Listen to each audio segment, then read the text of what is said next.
तो ये जो वेदर चेंज होता है ना, इस दौरान हमारी बॉडी में बहुत सारी ऐसी इम्यून चेंजेस भी आते हैं, जिसके कारण कई पेशेंट्स क्या करते हैं, एलर्जी डेवलप कर लेते हैं। सर्दी खांसी हो जाती है, कई लोग इसके बाद क्रॉनिक स्टेज में आ जाते हैं। ये कंडीशन थोड़ी सी ज्यादा कॉम्प्लिकेशन वाली हो जाती है। इसमें पेशेंट्स ज्यादातर कौन से होते हैं, एस्थमा जिसे कहते हैं, ब्रोंकियल एस्थमा हो गया। पेशेंट को सबसे ज्यादा मेन तकलीफ रहती है खांसी के साथ साथ उनको सांस लेने में दिक्कत आनी शुरू हो जाती है। क्या आयुर्वेद अस्थमा को पूरी तरह से ठीक कर सकता है? आयुर्वेद ही अस्थमा को पूरी तरह ठीक कर सकता है, मैं ये बात कह रहा हूँ। आयुर्वेदिक जो आपको बताई गई हैं, कुछ मैंने हर्ब्स बताई, कुछ होम रेमेडीज बताई, इनको अगर आप फॉलो करना शुरू करते तो कोई कारण नहीं है कि आपका ये अस्थमा ठीक ना हो, सारी बिल्कुल जड़ से ठीक हो सकती है। उम्मीद है जिनको सर्दी जुकाम या अस्थमा है वो इससे जरूर लाभ उठाएंगे।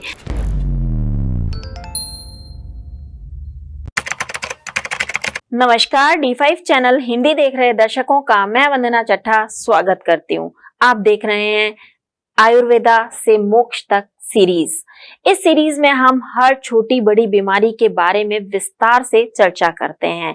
आज हमारे साथ स्टूडियो में मौजूद हैं मोक्ष आयुर्वेदा के founder doctor Navdeep Singh Thakur ji. Doctor Navdeep Singh Thakur, आपका बहुत बहुत स्वागत है हमारे इस प्रोग्राम में। नमस्कार, D5 चैनल देख रहे सभी दर्शकों को। नवदीप जी, आजकल जैसे कि सीजन चेंज हो रहा है, तो सीजन चेंज होते वक्त लोगों को अक्सर सर्दी खांसी एलर्जी वगैरह होनी शुरू हो जाती हैं और लोग इतने परेशान हो जाते हैं, डॉक्टर्स के पास जाते हैं मगर उन्हें आराम नहीं मिलता है। तो ऐसे में आप हमें ये बताएं कि अगर किसी को जुकाम हो जाता है, जनरली जुकाम सबसे ज्यादा होता है, तो जुकाम हो जाए तब क्या करना चाहिए?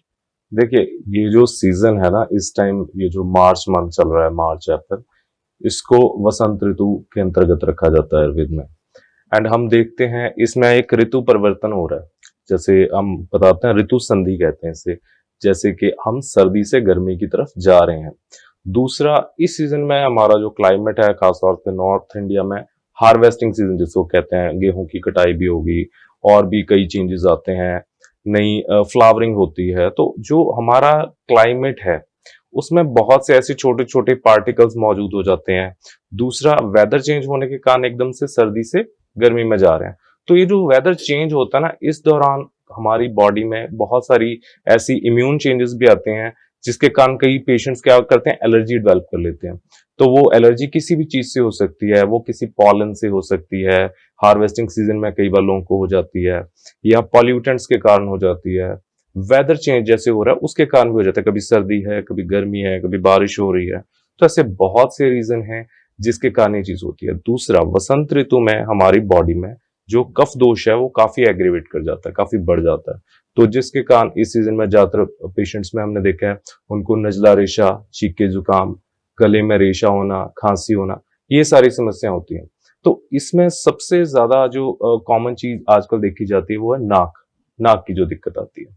नाक की दिक्कत में नाक बहते रहना या फिर नाक बंद हो जाना, कि पेशेंट कहेगा कि मुझे तो मुंह से ही सांस लेनी पड़ती है, कि नाक बंद ही रहता है। गले में बार बार रेशा गिरता रहता है, कि आपको बार बार थूकना पड़ता है, स्पिट करना पड़ता है।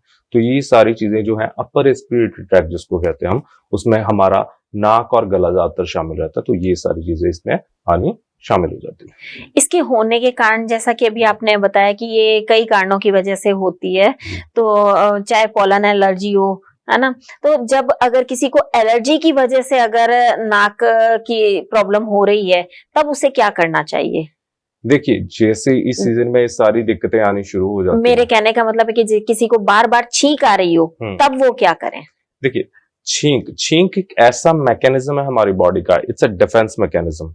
हम छींक के माध्यम से हमारा जो इम्यून सिस्टम है, हमारा जो बॉडी का रिस्पॉन्स है, वो जो भी हार्मफुल ऑब्जेक्ट है, कोई भी ऐसा पार्टिकल जो हमारे रेस्पिरेटरी ट्रैक्ट, जो हमारे श्वसन संस्थान के अंदर जा रहा है और हमारी बॉडी उसको बाहर निकालना चाहती है, तो वो छींक के माध्यम से बाहर निकालती है।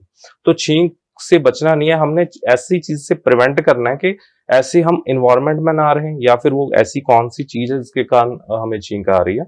तो ज्यादा ये चीजें कब होती हैं, जब बहुत ज्यादा ठंडा इन्वायरमेंट होता है तब आएगी, या फिर जहां पर बहुत ज्यादा धुआं होगा, डस्ट होगी, तो ये चीजें हैं।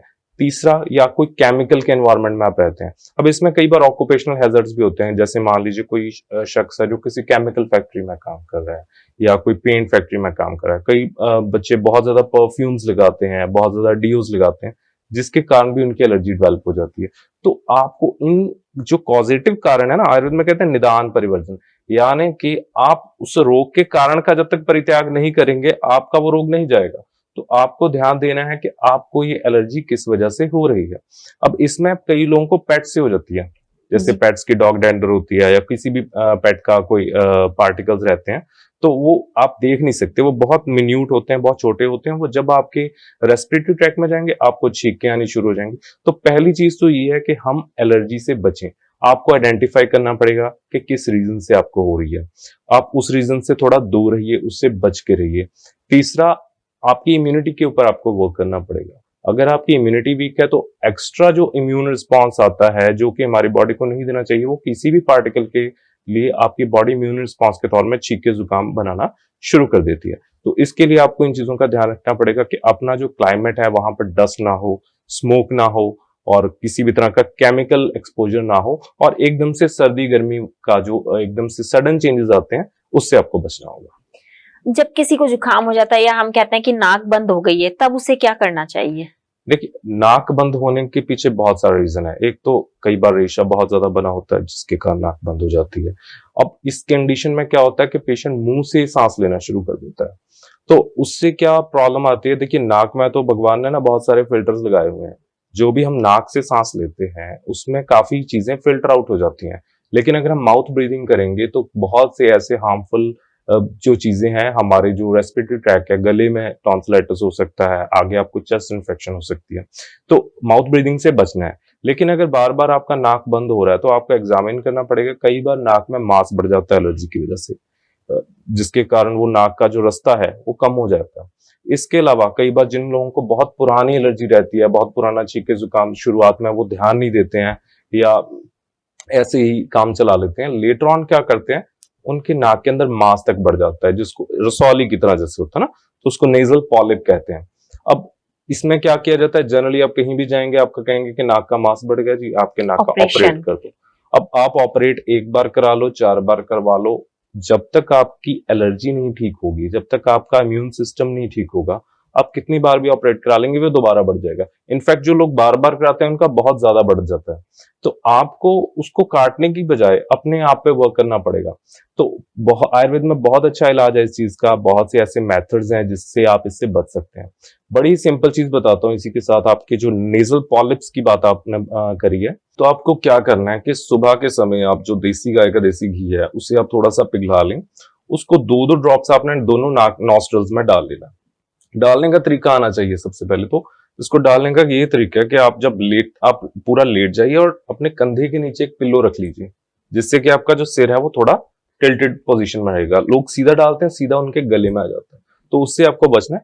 आप अपने शोल्डर के नीचे पिल्लो रखिए, 2-2 ड्रॉप्स दोनों नॉस्ट्रल्स में डाल के 5-10 मिनट लेटे रहिए। आयुर्वेद में वर्मा जी कहते हैं नासा ही शीर्षो द्वारम, यानी नाक ही जो सिर का द्वार है। तो आपकी जो आंखें हैं, नाक है, कान है, सिर है, यहां तक कोई भी मेडिसिन बहुत इजीली असर करती है, बहुत फास्ट असर करती है अगर वो नाक के रूट से दी जाती है। तो अगर आप इस तरह करते हैं, वो ना सिर्फ आपको एलर्जी से बचाएगा, वो ना सिर्फ आपकी जो नेजल पॉलिप है उनको क्योर करेगा, वो आपकी आई साइड को भी बढ़ाएगा, वो आपके हेयर फॉल को भी कम करेगा, अगर आपके बाल सफेद हो रहे हैं उसको भी कम करेगा, आपके नजले रेशे से भी बचाएगा। इसके अलावा वो आपके नाक में एक प्रोटेक्टिव लेयर बना देता है। आप देखिए, कई बार क्या होता है कि कई लोग बहुत से ऐसे टेस्ट करवा के आते हैं हमारे पास, बहुत एक्सपेंसिव टेस्ट होते हैं जिसमें एलर्जी के बहुत सारी चीजें बता देते हैं कि इससे एलर्जी है जी, बहुत सारी आइटम से एलर्जी है। अब वो चीजें कई बार ऐसी हैं जिनसे आप बच ही नहीं सकते, हवा में है वो, तो आप हवा को तो पूरा बदल नहीं सकते, तो आप कितनी चीजों को आप एब्सटेन कर लोगे। तो बेटर है हम अपने आप पे काम करें। तो वो जो एक सिंपल सा तरीका बताया कि गाय का घी अगर आप नाक में लगाते हैं 2 ड्रॉप्स, तो उससे क्या होगा कि नाक के आसपास एक मेम्ब्रेन बन जाएगी, एक प्रोटेक्टिव मेम्ब्रेन, जो कि किसी भी तरह के हार्मफुल केमिकल को या किसी भी ऐसे पार्टिकल से आपके नाक की एक प्रोटेक्शन लेयर बन जाएगी, जिससे आपको एलर्जी वगैरह नहीं होगी या आपको बार बार छींके नहीं आएंगी, जिससे आपका नाक का मांस भी कम होगा। इसके अलावा आयुर्वेद में बहुत अच्छा एक ऑयल है जिसे अणु तेल कहा जाता है, आपको किसी भी अच्छे मेडिकल स्टोर से मिल जाएगा। आप उसकी भी 2-2 ड्रॉप्स नाक में दोनों नॉस्ट्रल्स में सुबह डालना शुरू कीजिए। आप देखेंगे आपके नाक का मांस कम होना शुरू हो जाएगा, और आप जो बार-बार माउथ ब्रीथिंग करते हैं कि नाक हमारा जी खुलता ही नहीं है, आप देखेंगे विद इन कुछ दिनों के अंदर ही आपका बहुत अच्छा नाक खुलना शुरू हो जाएगा और आप एलर्जी से भी बचे रहेंगे। नाक जनरली बंद होती है तो लोग कहते हैं स्टीम ले लो, तो वो लेना कितना उचित होता है? देखिए, स्टीम लेने का भी अपना बेनिफिट है। अगर आप स्टीम लेते हैं, आप इनहेल करते हैं, तो भी आपका, देखिए स्टीम का ये फायदा है कि वो एक तरह से जो भी आपका ब्लॉकेजेस हैं उनको खोलती है, और जहां पर भी जमा हुआ रेशा उसे बाहर निकालती है, तो उससे तो आपका बेनिफिट होगा ही। तो इससे क्या होगा, जमा हुआ रेशा बाहर निकलेगा, और जब आप नाक में ये ऑयल डालेंगी और ये गाय का देसी घी डालेंगे, वो एक तरह से प्रोटेक्शन का काम करेगा। तो दोनों चीजें एक साथ करेंगे तो उसका आपको बहुत बढ़िया लाभ मिलेगा। स्टीम जो है सिंपल पानी से लेनी चाहिए, या उस पानी के अंदर जैसे अजवाइन वगैरह डाल दिया या कोई और चीज डाल देनी चाहिए? स्टीम आप अजवाइन डाल के ले सकते हैं, पुदीना डाल के ले सकते हैं, दोनों के ही अपने अच्छे बेनिफिट्स। कई बार ऐसा होता है कि जो जुकाम हो गया है तो उसका जो रेशा होता है वो गले में गिरता होता है, और कई बार खांसी भी बहुत ज्यादा आ रही होती है, उसकी वजह से खराश होती है और खांसी स्टार्ट हो जाती है, तो उसका क्या कारण होता है? देखिए, जब आपका नाक बंद रहता है या आपको बार बार एलर्जी होती है, तो इसको कहते हैं पोस्ट नेजल ड्रिप। गले के पीछे आपका रेशा गिरता रहता है, वो आप जब खड़े हैं जनरली तो आपको इतना महसूस नहीं होता। जैसे ही हमने देखा लोग लेटते हैं, सोने लगते हैं, तभी उनको एकदम से खांसी होना शुरू हो जाती है। तो इसके पीछे रीजन यही है कि गले में रेशा बहुत ज्यादा है, और वो एलर्जन कहीं ना कहीं आपके गले तक पहुंच गए हैं, जिसके कारण आपके गले में कई बार आपको ऐसा महसूस होगा कि दाने दाने से बन रखे हैं, और आपको गले में बार बार इचिंग होगी। देखिए, खांसी के बहुत सारे कारण होते हैं। खांसी भी एक तरह से एक डिफेंसिव मैकेनिज्म ही है। जैसे ही कोई अनवांटेड पार्टिकल हमारे गले तक पहुंचता है, हमारा बॉडी का जो रिस्पॉन्स है उसको बाहर निकालने का काम करता है खांसी के माध्यम से। वो उसको प्रोडक्टिव या अनप्रोडक्टिव यानी कफ के माध्यम से या ड्राई फॉर्म में किसी भी फॉर्म में निकाल सकता है। अब रीजन कई हो सकते हैं, धुआं हो गया, मिट्टी हो गया, कई केसेस में गले में कोई बार कोई ट्यूमर बन जाता है जिसके कारण भी आपको ये समस्या हो सकती है। या फिर रीजन आयुर्वेद में बताए गए हैं कि अगर आप छींक का वेग रोकते हैं ना, अगर आपको छींक आ रही है, अगर आपने वही वो उस टाइम पे रोक ली, तो वही वो आपकी खांसी का कारण बनती है।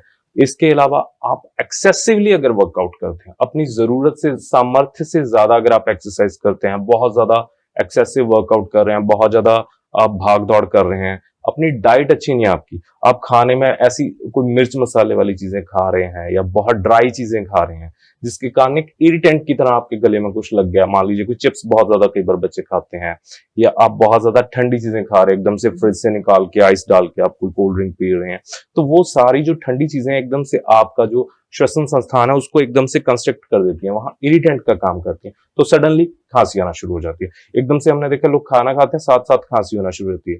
रीजन, गरम गरम खाना होगा, साथ में ठंडा पानी होगा या कोई ठंडी कोल्ड ड्रिंक होगी, तो वो जो एक साथ गले में लगते हैं तो इरिटेंट की तरह वो काम करते हैं, जिसके कारण आपको बहुत ज्यादा खांसी आती है।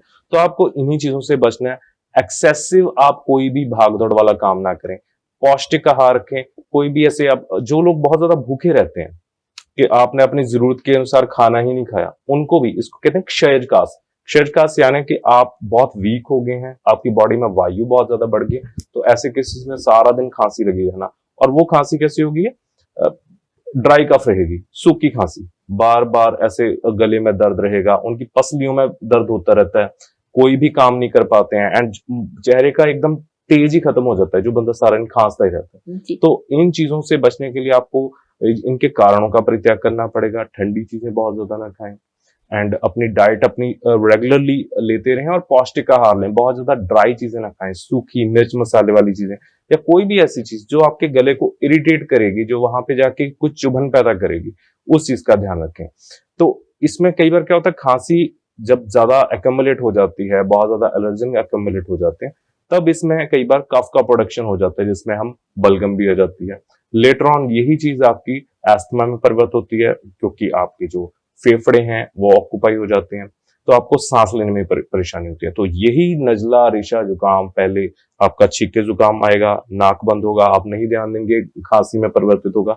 जब खांसी को भी नहीं आप सॉर्ट करते हो, तो वो आपके फेफड़ों को पकड़ लेता है, यानी लोअर रेस्पिरेटरी ट्रैक को पकड़ लेता है, तो वहां पे बहुत ज्यादा रेशा हो जाता है। तो जो आप जितनी वायु, जितनी ऑक्सीजन आपके लंग्स में जानी थी, वो नहीं जा पाती, लेटर ऑन यही एस्थमा में कन्वर्ट हो जाता है। तो आपको इस सीजन में खास तौर से ध्यान देना होता है क्योंकि यही चीजें आगे जाके आपको बड़ी बीमारी में कन्वर्ट हो जाती है।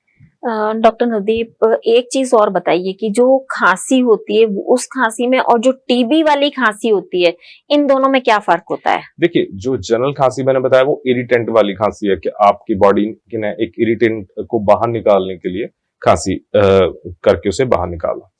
जो टीबी वाली खांसी है, टीबी वाली खांसी देखिए उसमें इन्फेक्शन रहती है, माइकोबैक्टीरियम एक होता है बैक्टीरिया जो कि स्पेशली टीबी के लिए, जो टीबी का कारण माना गया।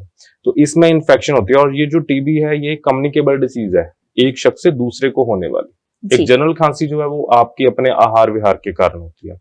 तो टीबी के जो लक्षण है वो बड़े ही डिफरेंट हैं। टीबी के लक्षण में क्या होता है कि तो खांसी बहुत लंबे समय तक रहेगी, आपका किसी नॉर्मल दवाई से वो ठीक नहीं होती है। दूसरा, टीबी में वेट लॉस बहुत ज्यादा होगा पेशेंट का। इसके अलावा उनको रात को बहुत ज्यादा पसीना आना शुरू हो जाता है, डेली बुखार रहना शुरू हो जाएगा, खासतौर से शाम के समय के 100 प्लस 99 100 101 के करीब बुखार रहना, बहुत ज्यादा भी नहीं होगा बहुत लो भी नहीं होगा, शाम को बुखार रहना शुरू हो जाएगा।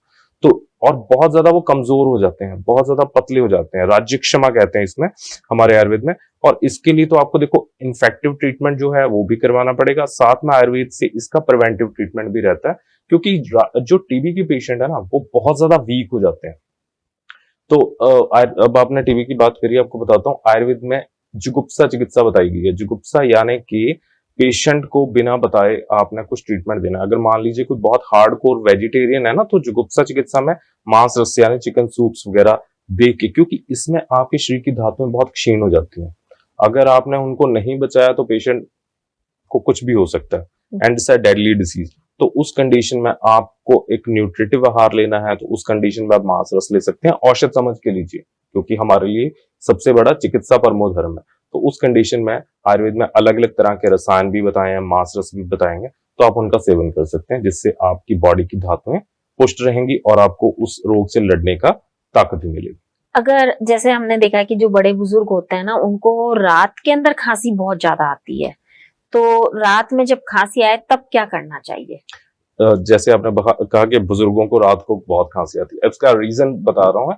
रीजन एक तो मैंने बताया था कि पोस्ट नेजल ड्रिप, गले में रेशा गिरता है। दूसरा, जो रात को ज्यादा आती है उसका कारण यही होता है कि आप लेटे हैं तो वो गले में इरिटेंट आपका एकदम लगेगा। तीसरा बड़ा रीजन रहता है कि बुजुर्ग जैसे जैसे वृद्धावस्था आती है ना हमारी, जो बॉडी में वायु बढ़ जाती है, तो जो वायु हमारी, इसको प्राण वायु कहते हैं, जो हम सांस लेते हैं, जब हम लेटते हैं और जो वृद्धावस्था में हमारी बॉडी में वायु एग्रीवेट कर जाती है, तो वो वीकनेस के कारण किसी भी फॉर्म में वो वीकनेस एक्सर्ट होके वो इरिटेंट के तौर पे आपको खांसी देती है।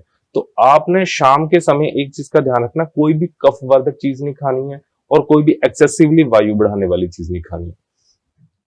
फॉर एग्जाम्पल, अब बहुत कोई ठंडी चीज खा के सोएंगे, मान लीजिए रात को आपने दही खा लिया तो आपको खांसी आनी है, कोई मैदे वाली चीज खा लिया आपको खांसी आनी है। तीसरा, जो लोग बहुत ज्यादा चिंता करते हैं, हर समय चिंतित रहते हैं, उनको भी बहुत ज्यादा खांसी होने की संभावना रहती है। तो आप निश्चिंत रहें, रिलैक्स रहें, ये भी आपके लिए बहुत जरूरी है, क्योंकि खांसी एक तरह से चिंता के कारण भी होती है, जिसके कारण आपकी और धातुएं क्षीण होती जाती है। अब देखिए, खांसी के पेशेंट में एक चीज होती है कि चेहरे पे चमक नहीं होती, उसका वो जल्दी वीक हो जाएगा, वो जल्दी ओल्ड एज दिखना शुरू हो जाता है। तो आपको इन चीजों का ध्यान रखना है ताकि आप खांसी से बच सकें और आप उससे होने वाली कॉम्प्लिकेशन से बच सकें।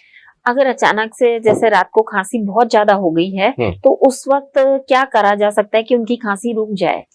देखिए, अगर इंस्टेंटली आपको खांसी आ रही है, बहुत सिंपल सी चीजें जो आपके किचन में मौजूद है वो मैं बता रहा हूँ।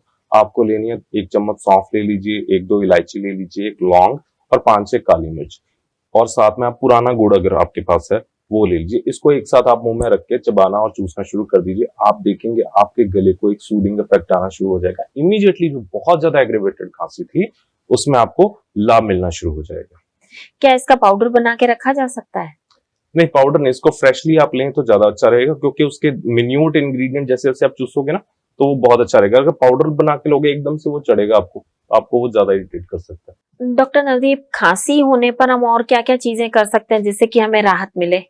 देखिए, आपके घर में एक बहुत सिंपल मसाला जिसे कहते हैं, पिपली कहते हैं, लॉन्ग पेपर, तो आप उसका काढ़ा बना के पी सकते हैं। उसको बनाने के लिए आपको सिर्फ 1 पिपली चाहिए, उसको आप क्रश कर लीजिए, 1 गिलास पानी में उसे बॉईल कीजिए, जब वो आधी रह जाए तो उसमें चुटकी भर हींग मिला के उसको पीना है। पिपली को छान लेना, वो जो काढ़ा बन गया ना, उसमें चुटकी भर हींग मिला के पीने से भी आपकी खांसी एकदम से शांत हो जाएगी। जो बार बार गले में इरिटेशन हो रही थी वो शांत हो जाएगी। इसके अलावा अगर कुछ नहीं मिलता, सिंपल काली मिर्च 5-10 काली मिर्च लें, उसे पीसें, थोड़ा शहद मिलाएं, वो चाट लें, उससे भी आपके गले में काफी आराम मिलेगा। जो बार बार आपको खारिश हो रही थी और जिसके कारण आपको खांसी हो रही थी, उसमें काफी लाभ मिलेगा। कहते हैं तुलसी के पत्तों का काढ़ा भी इसमें फायदेमंद होता है। जी बिल्कुल, तुलसी के पत्ते भी एक तरह से आपकी इम्यूनिटी को बढ़ाते हैं, आपकी ब्रोंकियोडायलेटर का काम करते हैं। जो आपकी श्वसन नलिकाएं सिकुड़ गई हैं उनको डायलेट करते हैं, तो आपको सांस लेने में भी उससे आराम मिलेगा।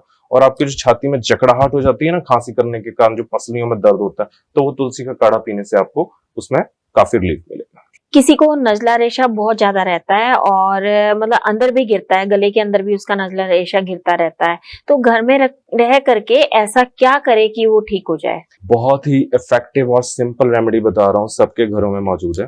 आपने क्या करना है, 2 ग्राम के करीब आप कच्चा अदरक ले लीजिए एंड 2 ग्राम के करीब आप कच्ची हल्दी ले लीजिए।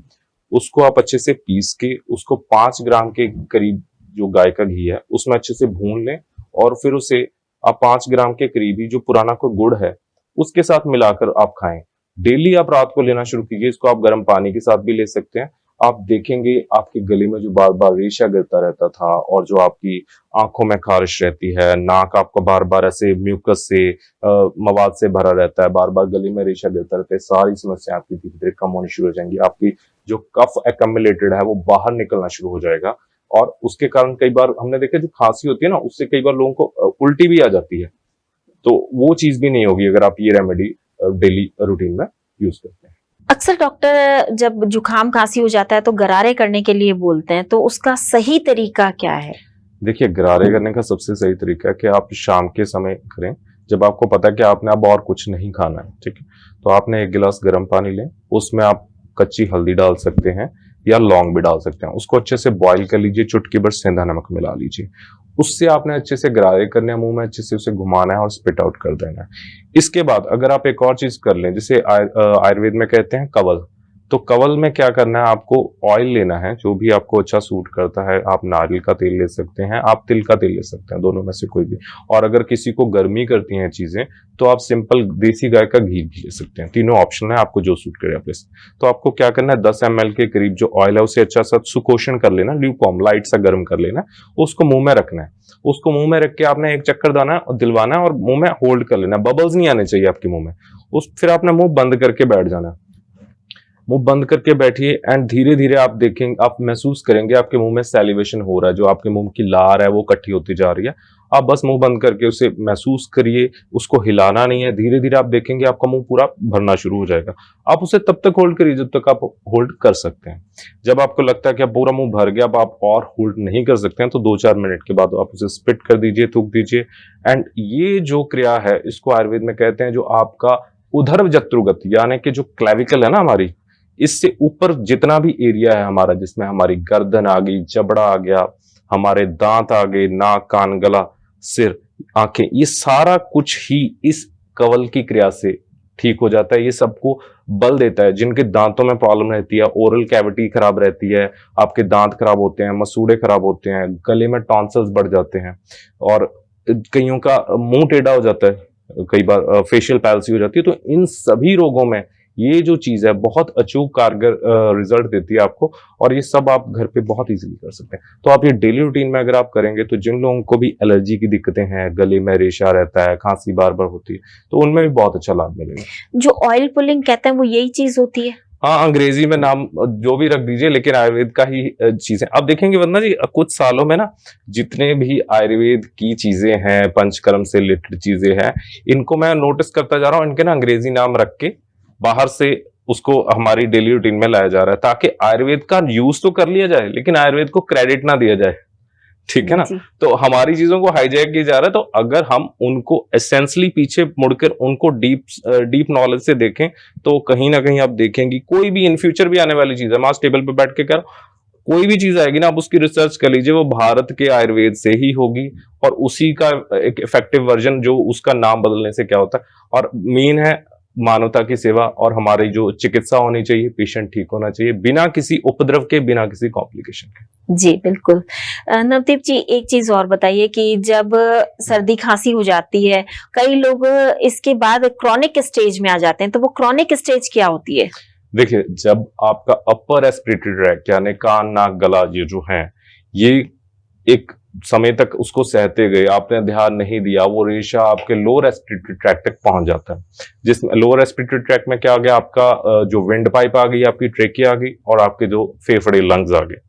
तो ये कंडीशन थोड़ी सी ज्यादा कॉम्प्लिकेशन वाली हो जाती है। इसमें पेशेंट्स ज्यादातर कौन से होते हैं, एस्थमा जिसे कहते हैं, ब्रोंकियल एस्थमा हो गया। तो पेशेंट को सबसे ज्यादा मेन तकलीफ रहती है, खांसी के साथ साथ उनको सांस लेने में दिक्कत आनी शुरू हो जाती है। अब सबसे बड़ा सिम्टम क्या रहेगा, हर पेशेंट इवन के कई बार इतना ज्यादा सीवियर होता है पेशेंट, तो क्या उनके साथ बैठे बंदे को भी महसूस हो जाता है कि जब सांस लेता है ना मरीज, तो उसको एकदम से ऐसे छाती में सीटी की आवाज आ रहेगी, छाती में सीटी की आवाज, वीजिंग कहते हैं, वीजिंग साउंड, कि सांस लेते टाइम वीजिंग साउंड आ रही है, जरा सा चलता है सांस फूल जाती है। और अगर कहीं कोई स्मोकी डस्टी एनवायरनमेंट आ गया तो एकदम से अस्थमा का सीवियर अटैक आ जाता है कि कंडीशन बहुत ज्यादा इमरजेंसी रिलेटेड हो जाती है। तो ये एक क्रॉनिक एस्थमेटिक पेशेंट का होता है। अब इसमें क्या होता है, हमारे जनरल जो ट्रीटमेंट एलोपैथी में दिया जाता है, स्टीरॉइड्स दे देते हैं आपको, पंप इनहेलर लगा दिए जाते हैं, आप आज एक बार लेना शुरू करो, कल को 6 बार 7 बार कितनी मर्जी बार लेते जाओ, वो बढ़ती जाती है। इवन रेडियो पर इतना ज्यादा इसका वो आता है कि ये सेफ तरीका है।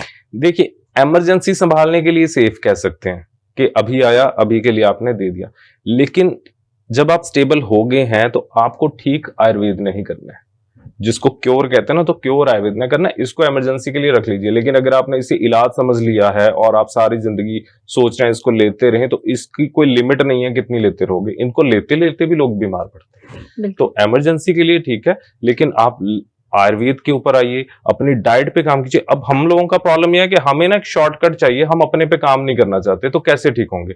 अब मैकेनिज्म बताता हूं। मैकेनिज्म ये है कि जब आप स्टीरॉयड लेते हो, वो एक तरह से इम्यून सप्रेसेंट है। इम्यून सप्रेसेंट का काम क्या होता है कि उसने आपकी बॉडी में एक डिफेंस मैकेनिज्म की सेन है, उसको ही बंद कर दिया, तो वो जो रिस्पांस आ रहा है जो वहां पे अस्थमा का या खांसी का, वो सारे बंद कर देगा। आपको लगेगा कि आप अच्छे हो रहे हो, लेकिन ये इस तरह से है कि आपने एक बीमारी से बचने के लिए 10 बीमारियों को इनविटेशन कार्ड दे दिया। और स्टीरॉइड्स की जो साइड इफेक्ट्स हैं वो जग जाहिर हैं, आपको पता है, ज्यादा समय लेंगे आप स्टीरॉइड, आपको डायबिटीज हो सकती है, आपकी किडनी फेल हो सकती है, आपकी आंखें डैमेज हो सकती हैं, और भी बहुत सारी ऑटोइम्यून डिसऑर्डर होने की संभावना रहती है। तो आपको स्टीरॉइड से बचना है। इमरजेंसी कंडीशन में है, आप लीजिए, समझ में आती है बात, लेकिन अगर आप स्टेबल हो चुके हैं, अब आपको पता है कि मैं ठीक हूं और मुझे ये अस्थमा की प्रॉब्लम बहुत पुरानी है, खांसी की प्रॉब्लम बहुत पुरानी है, तो आप आयुर्वेदिक ट्रीटमेंट लीजिए और इस बीमारी को जड़ से खत्म कीजिए। क्या आयुर्वेद अस्थमा को पूरी तरह से ठीक कर सकता है? बिल्कुल, आयुर्वेद ही अस्थमा को पूरी तरह ठीक कर सकता है, मैं ये बात कह रहा हूं। देखिए, आयुर्वेद किस तरह काम करता है आपको बताते हैं। इसको कहते हैं संशोधन चिकित्सा। संशोधन यानी कि हमने जो बढ़ा हुआ दोष है, लाइक कफ दोष बढ़ा हुआ है आपकी बॉडी में, तो हमने उसको बाहर निकाल के काम करना है। हम सप्रेस नहीं कर रहे हैं। अगर आप सप्रेस करोगे तो वो जो आपके अंदर टॉक्सिन्स है वो अंदर ही रह गए, और जो आपके ऑर्गन्स जो डैमेज हो रहे हैं वो डैमेज के डैमेज ही हो रहे हैं, वो उनकी कोई ताकत नहीं बढ़ रही। तो हमने एक तो आपका संशोधन चिकित्सा करनी है, यानी कि आपके बॉडी में जो बढ़े हुए कफ दोष है या जो भी टॉक्सिन्स हैं उनको हम बाहर निकालेंगे मेडिसिन के माध्यम से। कई बार पेशेंट हमारे पास आते हैं ना, तो वो स्टार्टिंग में कहते हैं कि डॉक्टर साहब आपकी दवाई ली थी, अब तो बहुत ज्यादा रेशा बाहर निकल रहा है। तो हम समझा के भेजते हैं कि इनिशियली आपको रेशा बाहर आएगा, क्योंकि वो इतनी गंदगी अंदर जमा पड़ी है, तो वो बाहर निकलेगी, एंड उसके बाद आपको आराम आना शुरू हो जाता है। दूसरा, साथ में हम करते हैं रसायन चिकित्सा। रसायन चिकित्सा की, क्योंकि ऐसे पेशेंट्स में इम्यूनिटी भी बहुत वीक होती है, तो आपकी इम्यूनिटी इस लेवल पे पहुंचानी है कि बाहर धूल मिट्टी हो, कोई भी कटाई का सीजन हो, परफ्यूम हो, कुछ हो, आपको वो ज्यादा तंग नहीं करेगा। अगर कहीं बहुत ज्यादा दिक्कत आ भी जाती है तो वो बहुत इजीली वो सॉर्ट हो जाएगी। और जैसे आपको कुछ होम रेमेडीज बताई हैं, जैसे नाक में आपने नस से डालना है गाय का घी का, और कुछ प्राणायाम बताएंगे, तो वो सारी चीजें आपकी बॉडी को उस लेवल पे पहुंचाती हैं कि आपकी प्रॉब्लम बिल्कुल जड़ से खत्म हो जाती है। आपने अभी बात करी कि कुछ प्राणायाम जो कि अस्थमा में बहुत ज्यादा लाभदायक होते हैं, वो कौन से हैं? देखिए, आपको इसमें ज्यादातर कुंभक प्राणायाम, जो कुंभक प्राणायाम की श्रेणी में आते हैं, वो करने चाहिए। इसमें सबसे ज्यादा देखिए अनुलोम विलोम आप कीजिए, तो वो जो हमने पहले बताया था कि आपकी नॉस्ट्रल्स जो ब्लॉक हो गई हैं नेजल पॉलिप की वजह से या किसी भी प्रकार का मांस बढ़ने की वजह से, जब आप अनुलोम विलोम करेंगे आपकी दोनों साइड की ब्लॉकेजेस खुलना शुरू हो जाएंगी। तो जो भी मेरे पेशेंट हैं सिंपल आज घर पे बैठे बैठे अनुलोम विलोम के लिए कोई मेहनत नहीं लगती, घर पे बैठ के कर लो, चौकड़ी मार के कर लो, कहीं पे भी कर लो, तो अनुलोम विलोम जरूर करिए। दूसरा, जिनको बहुत ज्यादा गले में रेशा गिरता रहता है वो भ्रामरी प्राणायाम कर सकते हैं। इसके अलावा भस्त्रिका, जिन लोगों को बहुत ज्यादा एस्थमा की प्रॉब्लम है, छाती जकड़ी रहती है, भस्त्रिका करें, तीव्र प्राणायाम करें। तो ये जो सारी एक्सरसाइजेज हैं ये आपकी जो लंग्स हैं उनको एक तरह से क्लीन अप करती हैं, उनकी ऑक्सीजन कैरिंग कैपेसिटी को बढ़ाती हैं, जिसके कारण एक तो आपकी जो लंग्स हैं उनको वो ज्यादा अच्छे से ऑक्सीजन कैरी कर पाते हैं और उससे आपके चेहरे पे भी ग्लो आएगा। आप देखेंगे जो आपका, क्योंकि ऑक्सीजन सैचुरेशन जब आपकी बॉडी में कम होती है ना, आपका चेहरा भी यूं मुरझाया सा रहता है। आप ये प्राणायाम करना शुरू कीजिए तो आप देखेंगे धीरे धीरे आपकी जो सांस फूलना है वो कम हो जाएगी, आपका जो रेशा है वो इसलिए बाहर निकलेगा और दोबारा नया नहीं बनेगा। तो आप ये प्राणायाम जरूर कीजिए। अगर किसी को अचानक से अस्थमा का अटैक हो जाए तो उस वक्त क्या करें? देखिए बहुत ज्यादा इमरजेंसी है तो आप इनहेलर ले सकते हैं, लेकिन अगर आपको साथ साथ थोड़ा बहुत चलता रहता है, अगर आप स्टेबल कंडीशन में है तो बहुत सिंपल सा तरीका है कि आपने स्टीम लेनी है। शाम को स्टीम लेने से पहले क्या करना है, आपको 1 चम्मच लेना है आपने तिल का तेल, उसमें आप चुटकी भर डालिए सेंधा नमक, उसको हल्का सा गर्म कर लीजिए, सुखोषण कर लीजिए, जितना आप सह सकते हैं उतना सा गर्म हो, और उस तेल से आपने अपनी छाती पे, अपने पीठ पे, फ्लैंक्स पे अच्छे से मालिश करनी है। मालिश करने के बाद आप स्टीम लें अच्छे से, वो स्टीम आपके नाक छाती अच्छे से लगनी चाहिए और उसके बाद आप सो सकते हैं। बस आपने ध्यान रखना है कि हवा ना लगे। आप देखेंगे आपको एकदम से बढ़िया सांस आने शुरू हो गई है, इनफैक्ट आपका रेशा बाहर निकलना भी शुरू हो जाएगा।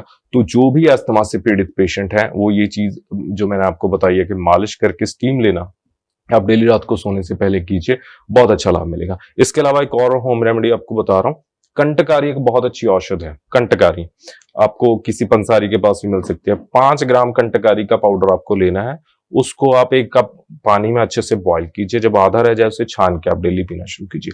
जो भी अस्थमा के पेशेंट है, कंटकारी इतनी मिरेक्युलस मेडिसिन है, इतनी अच्छी सिंगल हर्ब है, आपका जो ब्रोंकोडायलेटर की तरह काम करती है, जो श्वसन नलियां सिकुड़ जाती है ना वो सारी ठीक होंगी। तीसरा, आप अपनी हैबिट सुधारिए। रात के समय अगर आप ठंडी चीजें खा के सो रहे हैं, मैदा खा के सो रहे हैं, कफवर्धक का आहार विहार कर रहे हैं, तो फिर दुनिया की कोई दवाई आपको नहीं ठीक कर सकती। आपको इस पे काम करना पड़ेगा, अपनी चीजों को मानिए कि हाँ हम गलती कर रहे हैं, तो आपको इस चीज से बचना है। और जो भी अस्थमा के पेशेंट है किसी भी तरह का परफ्यूम ना लगाएं, कोई अगर केमिकल स्प्रे वाला एनवायरनमेंट है वहां से बचिए, मास्क लगा के निकल जाइए और ऐसी अपना एनवायरनमेंट को क्लीन रखना है आपने। जिनको कफ है उन पेशेंट्स को दूध पीना चाहिए या नहीं? देखिए बिल्कुल नहीं पीना चाहिए। अगर बहुत एग्रीवेटेड या एक्यूट कंडीशन है तो आप दूध या दूध से बनी किसी भी चीज से आप परहेज कीजिए। तो क्योंकि अगर आप दूध लेंगे या कोई भी डेयरी प्रोडक्ट लेंगे वो आपका रेशा बढ़ाएगा। लेकिन अगर आपका रेशा एक लिमिट तक रहता है या बहुत ज्यादा नहीं होता और दूध लेने के आप शौकीन हैं, तो दूध लेने का एक तरीका बता रहा हूं जिससे आपको वो कफ नहीं बढ़ाएगा। तो आपको एक तो दूध गाय का लेना है, पहली बात। दूसरा, आपने क्या करना है, पिपली जैसे मैंने बताया था, लॉन्ग पेपर बोलते हैं, उसको पीस के आप 1 गिलास, जैसे आप दूध पी रहे हैं तो 1 गिलास दूध में आप एक पिपली डाल लें और उसमें आधा कप पानी डाल लें, उसको बॉईल कर लें। जब आपका वो पानी वाला कंटेंट उड़ गया तो उस दूध को आप छान के पी लीजिए और इसको आप हफ्ते में 2 बार भी कर लें तो भी आपके लिए काफी रहेगा। इससे आपको दूध के न्यूट्रिएंट्स भी मिल जाएंगे और जो आपको दूध के कारण रेशा हो रहा था वो रेशा नहीं होगा। और पिपली एक बहुत ही अच्छी इम्यूनोमॉड्यूलेटर ड्रग है जिसके कारण भी आपकी बॉडी में बहुत अच्छी कांति बढ़ेगी, आपकी इम्यूनिटी भी बढ़ेगी। इम्यूनिटी बढ़ाने के लिए तो कहते हैं हल्दी वाला दूध भी बहुत अच्छा होता है। जी, इम्यूनिटी बढ़ाने के लिए हल्दी वाला दूध अच्छा है, लेकिन जैसे रेशे की बात करी स्पेशली फॉर एस्थमा तो पिपली बहुत अच्छा कारगर करेगी। जी, इसके अलावा आप हमें ये बताइए कि जब अस्थमा बढ़ जाता है, बहुत ज्यादा बढ़ जाता है, डॉक्टर के पास जाते हैं तो डॉक्टर कहते हैं नहीं अब तो आपको पंप भी लेना पड़ेगा, मेडिसिन भी खानी पड़ेगी, तो क्या उस स्टेज में भी आयुर्वेद का जो इलाज है वो सक्षम होता है? बिल्कुल सक्षम होता है। मैंने कहा कि जो क्योर करना है ना वो आयुर्वेदिक मेडिसिन ने ही करना है, आयुर्वेदिक जो आहार विहार नहीं करना है। तो आप किसी भी कंडीशन में आप स्टार्ट कर सकते हैं। जो इमरजेंसी कंडीशन है बस सिर्फ उसकी बात कर रहा हूं, तो आप पंप ले लिया आपने, आप स्टेबल हो गए, उसके बाद आप जब नॉर्मल जो व्यक्ति आहार खा सकता है ना, नॉर्मली आप अपनी डाइट खा सकते हो, वो मेडिसिन भी खा सकता है, आयुर्वेदिक मेडिसिन। जब आप इस कंडीशन में आके आप अपने डेली रूटीन के काम कर पा रहे हो, आप अपना खाना वगैरह खा सकते हो, तो आप दवाई भी खा सकते हो, तो उससे आपकी जो बीमारी की जड़ है ना वो अच्छे से काटी जाएगी और वो प्रॉब्लम जो जितनी भी पुरानी हो वो पूरी तरह जड़ से खत्म की जा सकती है। अस्थमा के पेशेंट को क्या क्या खाना पीना चाहिए और किन चीजों से बिल्कुल परहेज करना चाहिए? अस्थमा के पेशेंट्स का ध्यान रखना है आपको कि आप ठंडी चीजों से परहेज रखें, कोई भी पैक्ड फूड ना लें, मैदे से बचें, कोई भी ऐसी चीज है जिस जो आपको रेशा करती है, ठंडी चीज है, चाहे वो डेयरी प्रोडक्ट है, चाहे मिर्च मसाले वाली चीजें हैं, मैदे वाली चीजें हैं, या कोई भी ऐसी चीज जो इरिटेट करेगी आपके श्वसन संस्थान को, रेस्पिरेटरी ट्रैक को जो भी इरिटेट करेगा, कोई भी स्टिमुलस आएगा ना हमारी बॉडी उसके लिए रिस्पॉन्स बनाएगी और आपको अस्थमा का अटैक करेगी। तीसरा, आपको बचना है किसी भी ऐसे एनवायरनमेंट से जहां पर धुआं हो, धूल मिट्टी हो, और अपनी आदतें सुधारिए। जैसे कई लोग स्मोक बहुत करते हैं, smoking is also reason, COPD का बहुत बड़ा रीजन है जिसके कारण आपको अस्थमा की दिक्कत आती है लेटर ऑन, और आपको लंग्स कैंसर तक होने की संभावना बन जाती है। तो स्मोकिंग वगैरह बंद कीजिए, टोबैको का यूज बंद कीजिए, और अपनी डाइट को न्यूट्रिटिव रखिए। बहुत ज्यादा आप देर तक भूखे भी मत रहिए, अपनी न्यूट्रिशनल डाइट थोड़े थोड़े टाइम के बाद आप लेते रहिए। कई लोग बहुत ज्यादा भूखे रहते हैं ना, उनको भी खांसी और अस्थमा की समस्या आनी शुरू हो जाती है, क्योंकि जब आप ज्यादा भूखे रहते हैं आपकी धातुएं क्षीण होनी शुरू हो जाती हैं, जिसके कारण भी आपकी इम्यूनिटी वीक होती है। तो अपना आहार विहार दोनों ठीक रखें, प्राणायाम करें, और ऐसी चीजों से बचें जो इन चीजों को ट्रिगर अप करती हैं। और आयुर्वेदिक जो आपको बताई गई हैं, कुछ मैंने हर्ब्स बताई, कुछ होम रेमेडीज बताई, इनको अगर आप फॉलो करना शुरू करते हैं तो कोई कारण नहीं है कि आपका ये अस्थमा ठीक ना हो, सारी बिल्कुल जड़ से ठीक हो सकते हैं। डॉक्टर नवदीप, आपने बहुत अच्छी जानकारी दी। उम्मीद है जिनको सर्दी जुकाम या अस्थमा है वो इससे जरूर लाभ उठाएंगे। हमारे कई दर्शक आपसे सीधा संपर्क करना चाहते हैं, तो आप उन्हें अपना फोन नंबर और एड्रेस जरूर बताएं। जी, मैं बताना चाहूंगा, आप किसी भी कंडीशन में ठीक हो सकते हैं। जरूरत है एक सही मार्गदर्शन की, आपकी विल पावर की, कि आप वो सारी चीजें अच्छे से फॉलो करें। और किसी बीमारी को जड़ से अगर खत्म करना है तो वो आयुर्वेद के माध्यम से ठीक हो सकती है। आप हमसे भी संपर्क कर सकते हैं इलाज के लिए। हमारा नंबर नोट कर लीजिए, डॉक्टर ठाकुर मोक्ष आयुर्वेदा, 8837710050। मैं दोबारा नंबर रिपीट कर रहा हूँ, 8837710050। डॉक्टर नवदीप, आप यहाँ आए, आपका बहुत बहुत धन्यवाद। धन्यवाद। अगले एपिसोड में आप सभी से मुलाकात होगी, तब तक के लिए नमस्कार।